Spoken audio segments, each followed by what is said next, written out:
কলকাতার আধুনিকতার প্রতীক new town, পরিকল্পিত নগরায়ন, আইটি হাব, উন্নত পরিকাঠামো এবং মধ্যবিত্ত ও উচ্চবিত্তের সাধ্যের এবং স্বপ্নের আবাসস্থল।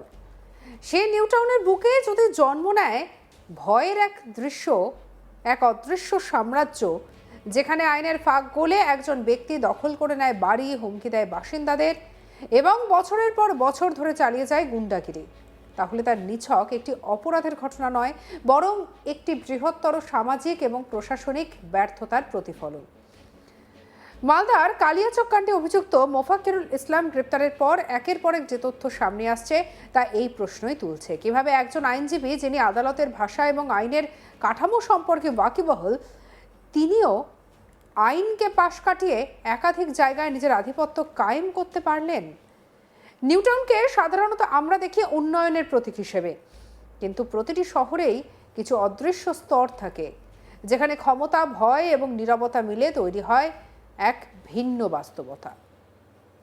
তারুলিয়ার ২ নম্বর লেন, নজরুল তীর্থ সংলগ্ন পারুলিয়া এলাকা, এই সব জায়গায় বহু মানুষ ভাড়া করে থাকেন, অনেকেই বহিরাগত কর্মসূত্রে আসেন। এই জায়গার এলাকায় সামাজিক জনসংযোগ তুলনামূলকভাবে দুর্বল থাকে, ফলে কেউ যদি দাপট দেখায়, প্রতিবাদ করার মতো ঐক্য অনেক সময় তৈরি হয় না।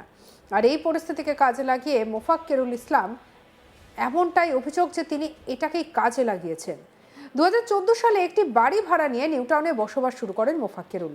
প্রথম দিকে তিনি ছিলেন একজন সাধারণ ভাড়াটে, কিন্তু বাড়ির মালিক দম্পতির মৃত্যুর পরে পরিস্থিতি বদলে যায়।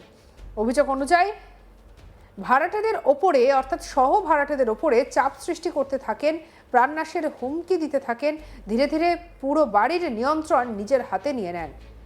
একসময় পরিস্থিতি এমন জায়গায় দাঁড়ায় যে অন্যান্য ভাড়াটেরা নিজেদের নিরাপত্তার জন্য বাড়ি ছাড়তে বাধ্য হন। এরপর প্রায় ১.৫ কাঠা জমির ওপর নির্মিত ৩ তলা বাড়িটি কার্যত দখল করে নেন তিনি। এখানেই একটি গুরুত্বপূর্ণ প্রশ্ন উঠে আসে, এত বড় একটি ঘটনা ঘটলো অথচ প্রশাসনের নজরে এলো না কেন? এই ঘটনার একটি গুরুত্বপূর্ণ দিক হলো প্রতিবেশীদের নীরবতা। তারা সব জানতেন, দেখতেন, তবুও মুখ খোলেননি। এর পেছনে একটি কারণ থাকতে পারে, এক ভয়, যদি কেউ প্রকাশ্যে প্রতিবাদ করে তবে তার উপর হামলা হতে পারে। এই আশঙ্কা থেকে মানুষ চুপ করে থেকেছেন। প্রশাসনের উপরে অনাস্থা, অনেকেই মনে করেন অভিযোগ করলেও কার্যকর ব্যবস্থা নেওয়া হবে না, এবং সামাজিক বিচ্ছিন্নতা। নিউ টাউনের মতো এলাকায় অনেকেই একে অপরকে ভালোভাবে চেনেন না, ফলে সম্মিলিত প্রতিবাদ গড়ে ওঠে না। আর এই নীরবতাই আসল অপরাধীদের শক্তি বাড়ায়। আইনের মানুষ, আইনের অপব্যবহার। মোফাক্কিরুল ইসলাম পেশায় একজন আইনজীবী, তিনি রায়গঞ্জ আদালতে প্র্যাকটিস করেছেন, এমনকি কলকাতা হাইকোর্টেও মামলা লড়েছেন।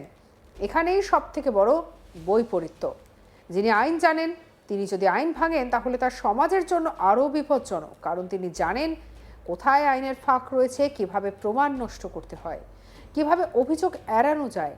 এই ধরনের আইনজীবী অপরাধী একটি বিশেষ শ্রেণী তৈরি করে, যারা আইনের মধ্যে থেকে আইনের বাইরে কাজ করে। মোফাক্কিরুলের রাজনৈতিক সংযোগও এই ঘটনায় একটি গুরুত্বপূর্ণ দিক। তিনি ২০২১ সালে আসাদউদ্দিন ওয়েসি দল অল ইন্ডিয়া মিমে প্রার্থী হিসেবে ইটাহার থেকে নির্বাচনে লড়েন। যদিও তিনি নির্বাচনে জিততে পারেননি, তবে রাজনৈতিক পরিচিতি এবং প্রভাব তাকে একটি সামাজিক ক্ষমতা দিয়েছে।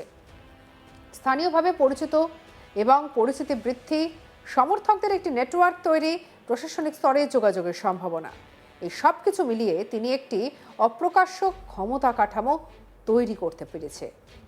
মালদার কালিয়াচকের ঘটনায় তার নাম জড়িয়ে পড়ার পরই বিষয়টি সামনে আসে। এই ঘটনা এতটাই গুরুতর ছিল যে তা সুপ্রিম কোর্ট পর্যন্ত গড়ায়।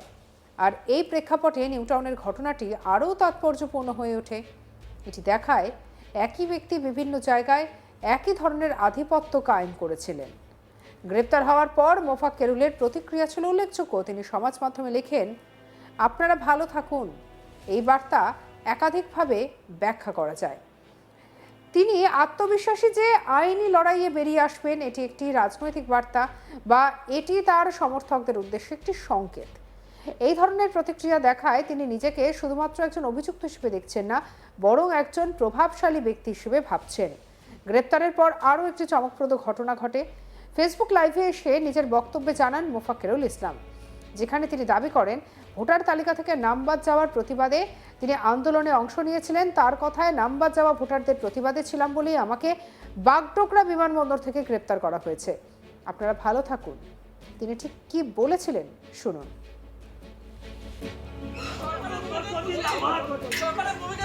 টেস্ট হলাম বাগডোগরা এয়ারপোর্ট থেকে।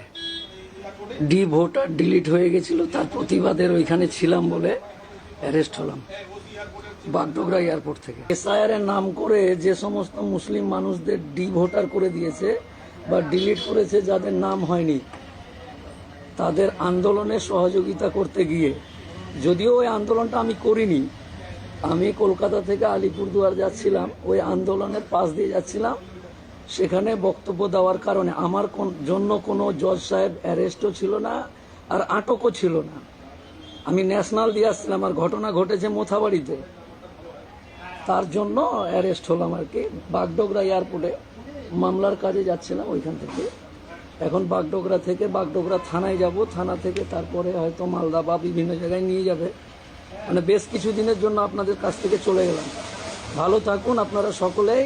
আর এই যে ভোট, নিশ্চয়ই নিজের নাম উঠাতে যা যা করা প্রয়োজন তা করতে হবে। ভালো থাকুন আপনারা সকলেই। নিউ টাউনের এই ঘটনা আমাদের সামনে শহরের অপরাধের একটি নতুন রূপকে তুলে ধরে, যাকে বলা হয় সফট গুন্ডাগিরি। আমাদের কলিগ অরিন্দমের রিপোর্ট দেখাবো।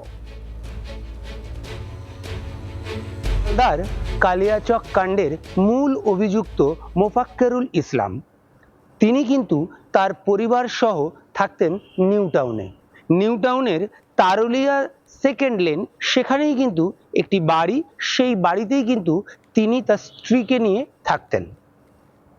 এই ঘটনার পর যখন মোফাক্কেরুল অ্যারেস্ট হয়েছে, তারপর কিন্তু তার স্ত্রী কিন্তু তারুলিয়ার এই বাড়িটিতেই ছিলেন এবং শুক্রবার রাত্রে সেখান থেকে তিনি মালদার উদ্দেশ্যে রওনা হয়েছেন। তার স্ত্রীর সঙ্গে যখন আমরা কথা বলি ফোনে, তার স্ত্রী কিন্তু জানান যে তিনি মালদার উদ্দেশ্যে রওনা হয়েছেন। মালদায় যেহেতু তার স্বামী সেখানে গ্রেপ্তার হয়েছে এবং তার স্বামী সেই কাণ্ডের সঙ্গে রয়েছে এবং সেই জন্য সেখানে তিনি যাচ্ছেন এবং সেখানেই তিনি থাকবেন। যেটা আমরা আশেপাশে প্রতিবেশীদের সঙ্গে কথা বলে জানতে পাচ্ছি যে 2014 সালে এই পরিবার, অর্থাৎ মোফাক্কেরুল এই পরিবার, তারা কিন্তু এই বাড়িটি ভাড়া নেন। বাড়ির যারা মালিক সেই দম্পতি একটি বিরল রোগে মারা যাওয়ার পর কিন্তু এই পেশায় আইনজীবী এই ব্যক্তি, তিনি কিন্তু তার ক্ষমতা দেখাতে শুরু করেন। এমনটাই কিন্তু আমরা জানতে পাচ্ছি প্রতিবেশীদের সঙ্গে কথা বলে। যদিও তারা এই মুহূর্তে ক্যামেরার সামনে কোনো কথা বলতে রাজি নয়, তবে তারা কিন্তু ক্যামেরার বাইরে এই পুরো ঘটনায় কিন্তু জানাচ্ছেন যে এই পরিবার, অর্থাৎ এই যে ব্যক্তি, তিনি কিন্তু যথেষ্ট প্রভাব বিস্তার করতেন এবং এই যে যাদের বাড়ি, অর্থাৎ যে দম্পতি বিরল রোগে মারা যাওয়ার পর কিন্তু এই বাড়িটি, পুরো বাড়িটি কিন্তু এই পরিবার হাতিয়ে নিয়েছে এবং এখানেই কিন্তু তারা থাকে। এবং ঘটনার পর অর্থাৎ তার স্ত্রী কিন্তু এখানেই ছিলেন এবং শুক্রবার রাত্রে তার স্ত্রী এখান থেকে চলে যান। তার প্রতিবেশীরা জানাচ্ছেন তিনি বেরিয়ে গেছিলেন। তবে তার স্ত্রীর সঙ্গে যখন আমরা কথা বলি, তার স্ত্রী কিন্তু জানান যে তিনি কিন্তু মালদাতেই গেছেন, মালদার উদ্দেশ্যেই রওনা হয়েছিলেন। প্রতিবেশীদের কাছ থেকে আরও যে তথ্য আমরা জানতে পাচ্ছি যে 2014 সালে এই বাড়ি ভাড়া নেওয়ার পর বাড়ির মালিক যারা বিরাট লোকে মারা যায়, তারপর যখন এই বাড়ির যারা উত্তরাধিকারী সূত্রে যারা মালিক পাওয়ার কথা ছিল, তাদেরকে কিন্তু বেশ কিছু আইনি ঝামেলায় তিনি জড়িয়ে দিয়েছিলেন, এরকমটাও কিন্তু আমরা প্রতিবেশীদের কাছ থেকে জানতে পাচ্ছি। এবং তারপর কিন্তু বেশ ক্ষমতা প্রয়োগ করেই পুরো বাড়িটি কিন্তু তিনি নিজে হাতিয়ে নিয়েছেন এবং সেখানেই কিন্তু পরিবার নিয়ে বসবাস করছেন। এবং এই যে ঘটনা, অর্থাৎ মালদার কালিয়াচকের যে ঘটনা, তখনও তখন তিনি যখন ওখানে ছিলেন, পাশাপাশি সেই সময় কিন্তু তার পরিবার, তার স্ত্রী কিন্তু নিউ টাউনের তারুলিয়া সেকেন্ড লেনের এই যে বাড়ি, এই বাড়িটিতেই থাকতেন। অর্থাৎ এই নিউ টাউনেই কিন্তু তিনি পরিবার নিয়ে বসবাস করতেন এবং তারপর সেখান থেকেই তার যা কর্মকাণ্ড আমরা ইতিমধ্যেই দেখতে পেয়েছি বা জানতে পেরেছি, সেই সমস্তই কিন্তু তার যে বাসস্থান, মূল যে বাসস্থান, অর্থাৎ তিনি যেখানে থাকতেন সেটা কিন্তু নিউ টাউন এলাকার তারুলিয়া আর 2 নম্বর লেনের যে বাড়ি, সেই বাড়ি একটি ফ্ল্যাট বাড়ি এবং এই বাড়িটিতে একাধিক ফ্ল্যাট রয়েছে। এবং আমরা যেটা প্রতিবেশীর থেকে জানতে পারছি যে এই পুরো বাড়িটি কিন্তু এই মোফাক্কেরুল ইসলাম তিনি কিন্তু হাতিয়ে নিয়েছেন এবং এই বাড়ির ফ্ল্যাটেই কিন্তু তিনি তার পরিবার নিয়ে থাকতেন। তবে এই মুহূর্তে কিন্তু বাড়িটি তালা বন্ধ রয়েছে, কারণ তার স্ত্রী আমাদেরকে যেটা জানিয়েছে যে যেহেতু তিনি মালদহে চলে এসেছেন তাই তিনি বাড়ি বন্ধ করে এসেছেন। তবে বাড়ির কিছু কাজের লোক সেখানে থাকলেও যাতায়াত পরিষ্কারের কাজে সেখানে যাতায়াত করতে পারে। তবে এই মুহূর্তে তিনি কিন্তু মালদাতেই থাকছেন, আর তার নিউ টাউন তারুলিয়ার এই যে বাড়ি, সেই বাড়ি কিন্তু আপাতত তালা বন্ধ রয়েছে। সঙ্গে রাখুন আজ তাক বাংলাকে অন্যান্য খবরের জন্য সাবস্ক্রাইব করতে ভুলবেন না।